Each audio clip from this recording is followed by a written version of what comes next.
कन्हैया ने प्रण कर लिया। क्या कि विलोक्य दूषितां कृष्णा कृष्ण कृष्ण हिना विभु तस्या विशुद्धिमन्मिच्छन् सर्पं तमुद्वासयत्। भगवान ने विचार किया, मैं कृष्ण, ये कृष्णा यमुना, पर मुझ कृष्ण कृष्णा के मध्य में ये तीसरा कृष्ण कहां से आ गया? ये कालिया है, काली। काली भी कृष्ण होता है, कृष्ण काला है ना, काला, काले को कृष्ण ही कहते हैं। तो मुझ कृष्ण कृष्णा के मध्य में ये दूसरा कृष्ण कहां से आ गया? फेंक दूंगा इसको यहां से बाहर। मन में संकल्प किया और अपने ग्वाल वालों से बोले, चलो भैया अब गेंद खेलते हैं। भागवत में प्रसंग नहीं है, लेकिन पुराणों में प्रसंग आता है। प्रभु ने गेंद का सहारा लिया, गेंद खेलने लगे। कन्हैया ने गेंद फेंक दी यमुना दह में। अब तो सारे ग्वाल बाल बोले, ए कन्हैया चल हमारी गेंद लेके आ। बड़ी मुश्किल से हमने एक गेंद बनाई थी। अब आजकल तो दुकानों पर गेंद मिल जाती, पहले समय पे कहाँ था उतना। सो महाराज कपड़े अपड़े आदि का ही बनाते थे। गेंद जो ही यमुना दह में गई तो सब के सब कहने लगे गेंद लेके आ। तो कन्हैया बोले, मैं कूद जाऊं? बोले कूद जा। सबको लगा ये उपहास कर रहा है। अरे इसकी हिम्मत है कूदने की? अरे इसको क्या पता नहीं कि इसमें कालिया नाग रहता है? अगर चला गया भीतर तो जीवित नहीं बचेगा। सबको लगा कि ऐसे उपहास पूर्वक कह रहा है। कन्हैया कदम के वृक्ष पर चढ़ के बोले, कूद जाओ? बोले कूद जा। अब भगवान सच में ही कूद गए। बोल वृंदावन बिहारी लाल की जय। भगवान के कालिया दह में छलांग मारते ही सब गला फाड़ करके रोने लगे। अरे भैया कन्हैया तो कूद गयो, अब यशोदा मैया हमें डांटेगी। महाराज कुछ तो मूर्छित हुए और कुछ घर को भाग गए। कूदे यमुना में कन्हैया लेके मुरली, कूदे यमुना में कन्हैया लेके मुरली, ओ कूदे यमुना में कन्हैया लेके मुरली, कूदे यमुना में कन्हैया लेके मुरली, ओ लेके मुरली मैया लेके मुरली, लेके मुरली मैया लेके मुरली, हाँ मैया लेके मुरली, मैया लेके मुरली, लेके मुरली मैया लेके मुरली, कूदे यमुना में तेरो छलिया लेके मुरली, कूदे यमुना में कन्हैया लेके मुरली। श्री राधे।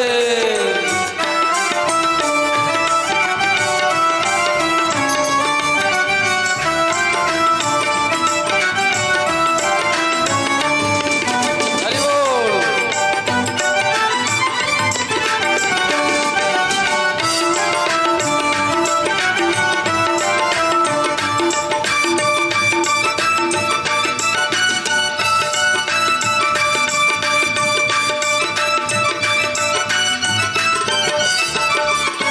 भैया बोली कहाँ है गयो?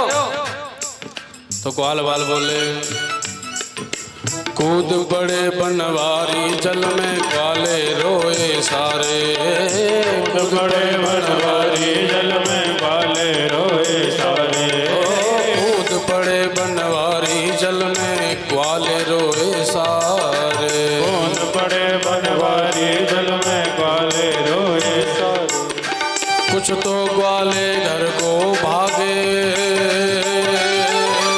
कुछ तो ग्वाले घर को भागे, यशोदा मैया पुकारे, जल में कूदे तेरो छलिया लेके मुरली, जल में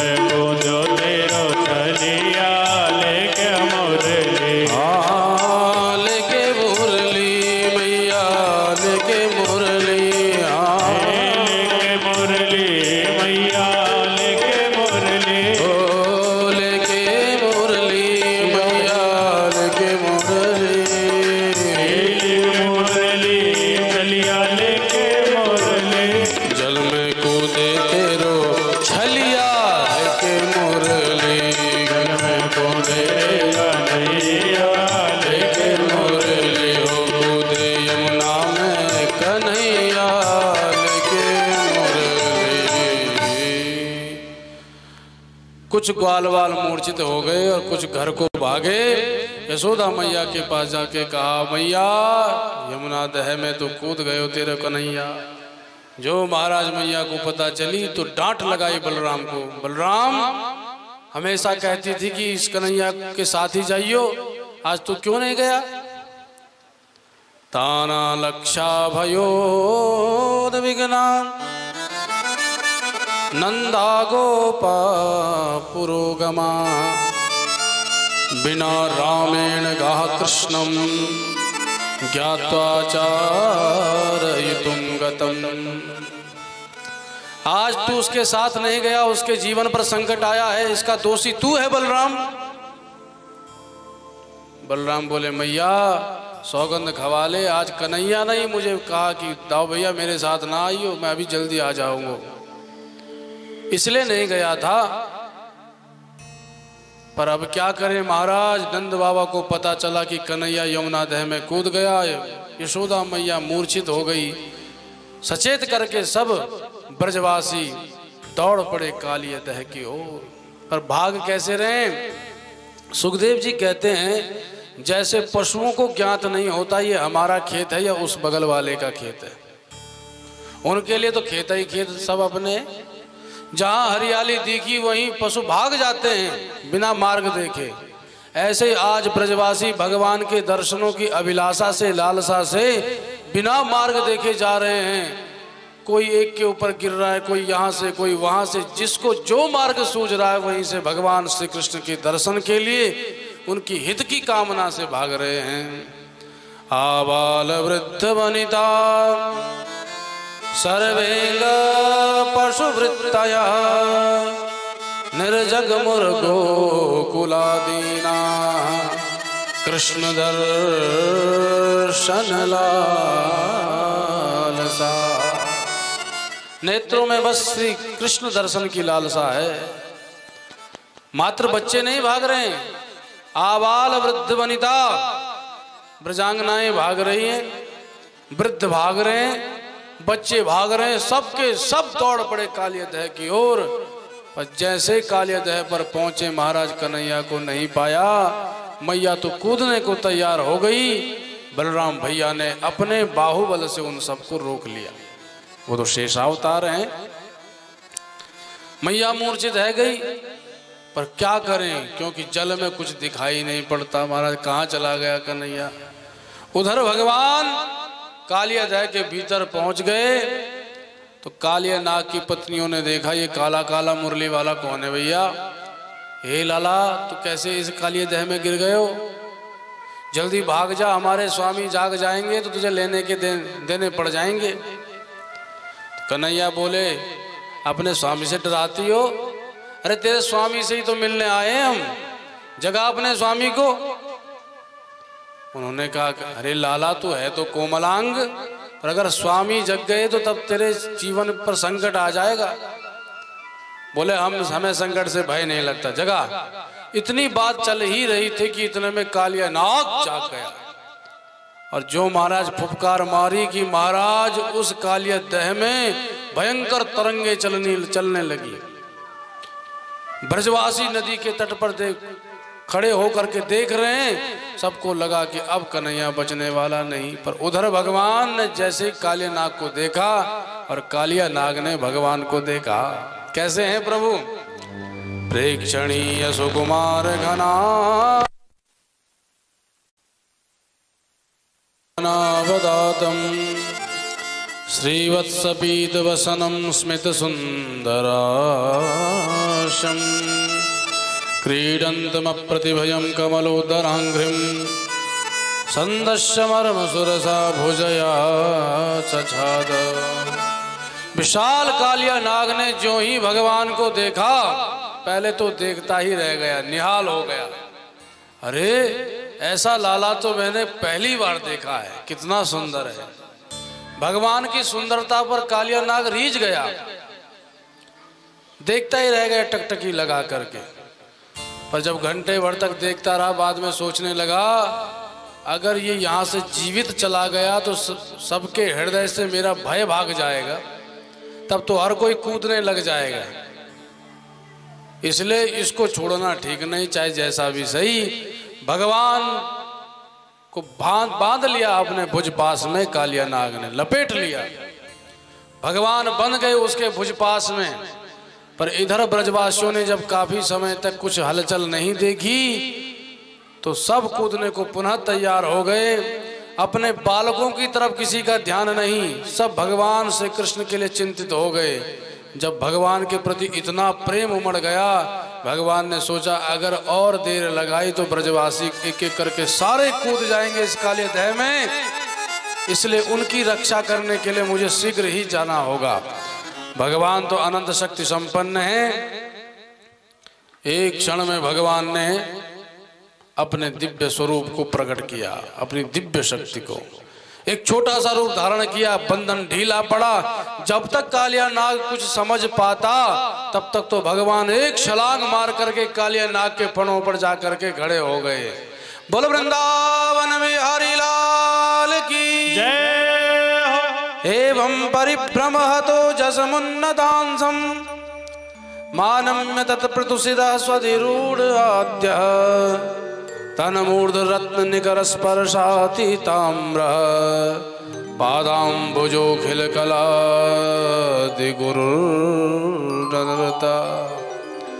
भगवान तो तीनों ही कलाओं में निपुण हैं। संगीत के 3 अंग हैं, गीतम वाद्यम तथा नृत्यम त्रयम संगीतम उच्यते। नाचने में भी कुशल हैं, गायन में भी कुशल हैं, वादन में भी कुशल हैं। भगवान नृत्य करने लगे कालिया नाग के फणों पर। अब ये घबराया, भैया ये मेरे मुंडी पर कहां से चला गया। एक फण उठा करके भगवान को काटने के लिए जैसे ही बढ़ा, इतने में भगवान दूसरे फण पर उछल करके चले गए। 101 फण थे इस कालिया नाग के। जैसे ही दूसरे फन पर गए तो तीसरे फन से भगवान को डसने का प्रयास किया। भगवान चौथे पर चले गए और नृत्य करने लगे। देखो भगवान के कोमल बहुत कोमल हैं। भागवत में सुखदेव जी महाराज कहते हैं भगवान के इतने सुकोमल पद हैं, पैर हैं कि जब जानकी जी दबाती हैं रामचंद्र जी के चरणों को तो कष्ट होता है। कैसे हैं भगवान के पग पैर? बोले सबसे कोमल होता है कमल, कमल से भी कोमल कमल का पराग, पराग से भी कोमल कमला अर्थात लक्ष्मी जी, लक्ष्मी जी के कोमलता से भी अधिक कोमल लक्ष्मी जी के हस्त, और उन हस्तों से भी अधिक कोमल भगवान के चरण। क्योंकि जब लक्ष्मी जी ही चरण दबा रहे हैं तो राम जी क्या कहते हैं पता है? राम जी कहते हैं अरे देवी आराम से दबाओ, बहुत कष्ट हो रहा है। तो सोचो कितने कोमल होंगे भगवान के चरण। पर आज जब कालिया नाग के फणों पर नृत्य करने लगे तो यद्यच्छिरो नमतेंग सतैक शीर्षण सततन मर्द खिल दंड धरों कृपाते। भगवान के पग चिन्ह कालिया नाग को वज्र के समान लगते हैं, मानो कोई वज्र के द्वारा मेरे फणों पर चोट कर रहा हो। भाई जिसके कोमल होंगे उसके कठोर पैर नहीं हो सकते, जिसके कठोर होंगे उसके कोमल नहीं हो सकते। ये विरोधाभास तो केवल भगवान में ही दिखाई देता है। इसीलिए तो वो महाराज सर्वसमर्थ हैं, तटस्थ भी हैं और सगुण साकार भी हैं। बोल बंसी वारे की। भगवान ने ऐसा नृत्य किया महाराज, एक एक फण को अपने पैरों से कुचलते हैं। 101 फणों से रक्त निकलने लगा। तच्चित्र तांडव विरुगण फणात पत्रो रक्तम मुखैर्वमन भग्न गात्रे। रक्त निकलने लगा। और नृत्य कौन सा? बोले तांडव नृत्य कर रहे हैं। तच्चित्र तांडव, तांडव नृत्य कर रहे हैं।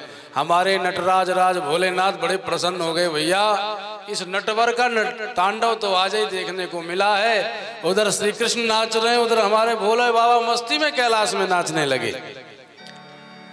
पर जब कालिया नाग के एक एक फण रक्त रंजित हो गए, सारा रक्त निकलने लगा, विष निकलने लगा, अब उसे होश आया कि ये है कौन? भाई ये काला है कौन जो आया और मेरे मुंडी पे चढ़ के ऐसे नाच रहा है? सारे दंतावली बाहर गिरा दी, रक्त रंजित कर दिया मुझे। नेत्र बंद करके इस कालिया नाग ने ध्यान किया तो हृदय में क्या देखा? स्मृत्याचराचर गुरुम पुरुषम पुराणम नारायणम तमरणम मनसा जगामा। भैया ये नारायण के अतिरिक्त कोई और नहीं हो सकता जो इतना कोमल था और अब तो ऐसे नृत्य कर रहा है, मेरे एक एक फण को चूर चूर कर दिया इसने। मूर्छित हो गया कालिया नाग। इतने में नाग की पत्नियां सब प्रकट होकर के भगवान की स्तुति करने लगी। अनुग्रहोऽयं भवता कृतो मे दंडोस्त्वया मयि मृतो यदपि प्रलब्धः यद्दण्डसूकत्वममुष्य देहिनः क्रोधोऽपि तेनुग्रहेव सम्मतः। हे प्रभु, आपने हमारे स्वामी के एक एक फण को रक्त रंजित कर दिया, उनका अभिमान तोड़ दिया। आज हम एक बात तो समझ गए। क्या? बोले हम समझ गए प्रभु, आपके क्रोध में भी आपकी कृपा छिपी हुई है। आप जब क्रोध करते हैं किसी पर तो उस पर आपका कृपा ही वर्षण हो रहा है, आपकी कृपा ही हो रही है। मैया अपने बच्चे को बहुत प्यार करती है, किंतु जब पड़ोस वाले बच्चे के साथ जब उद्यम करने लगता है, गलत बातों को सीखने लगता है, तो जो मैया उसका कवच बन के खड़ी है प्रतिक्षण, आज वही जमा करके एक तमाचा मारते चल घर के भीतर। तो जो बिगड़ जाते हैं, अभिमानी हो जाते हैं, मदोन्मत्त हो जाते हैं, ऐसे अपने पुत्रों पर हे प्रभु आप क्रोध करके कृपा करते हो। भगवान बोले वाह भैया, बड़ी दिव्य भव्य स्तुति गा रही हो, क्या चाहती हो? बोले न नाक पृष्ठम न च सार्वभौम न पारमेष्ठम न रसाधिपत्यम न योग सिद्धिर पुनर्भवम वांछन्ति त्वदपाद रज प्रपन्ना। प्रभु न तो हमें स्वर्ग लोक चाहिए, न ब्रह्म लोक चाहिए, न कोई और लोक चाहिए, हमें तो बस आपके चरणों की रज चाहिए। भगवान बोले वाह क्या होशियारी है। नाग पत्नियां मांग रही हैं प्रभु के चरण रज को, और भगवान कहाँ खड़े हैं? जल में, फण पर। अब बताओ फण पर रज कहाँ से मिलेगी? भाई रज लेने के लिए तो नीचे आना ही पड़ेगा। भगवान चतुराई समझ गई नाग पत्नियों की। अच्छा, अपने प्राणों पति के प्राणों की रक्षा चाहती हो, पर जब तक स्पष्ट नहीं कहोगी तब तक हम भी नहीं उतरेंगे। बोले महाराज चरण रज को छोड़ो, लेकिन पहले हमारे पति के प्राणों की रक्षा करो, तब हम चरण रज को धारण करेंगी। पति प्राण प्रदीयताम, हमारे पति के प्राणों की रक्षा करो। भगवान उनके मंतव्य को समझ गए, बड़ी कृपा करी। भगवान जैसे ही तट पर आए, ब्रजवासियों ने देखा कन्हैया को, उछल पड़े। बोल बंसी वारे की।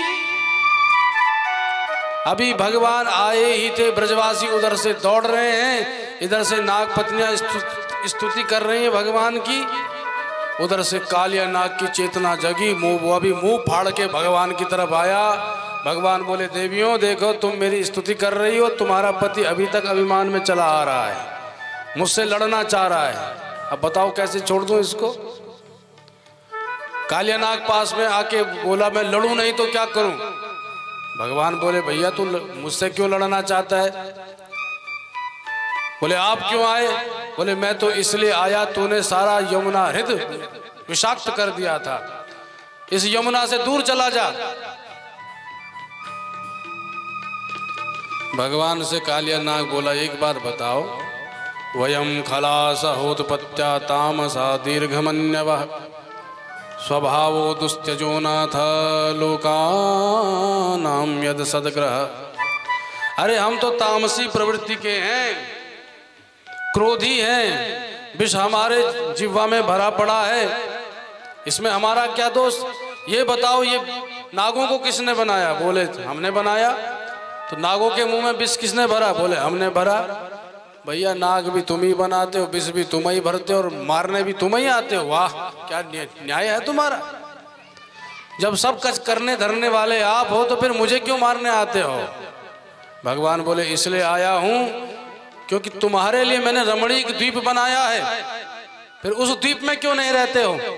तो इसने कथा सुनाई। एक बार गरुड़ से बच करके मैं इस गरुड़ से मेरा युद्ध हुआ।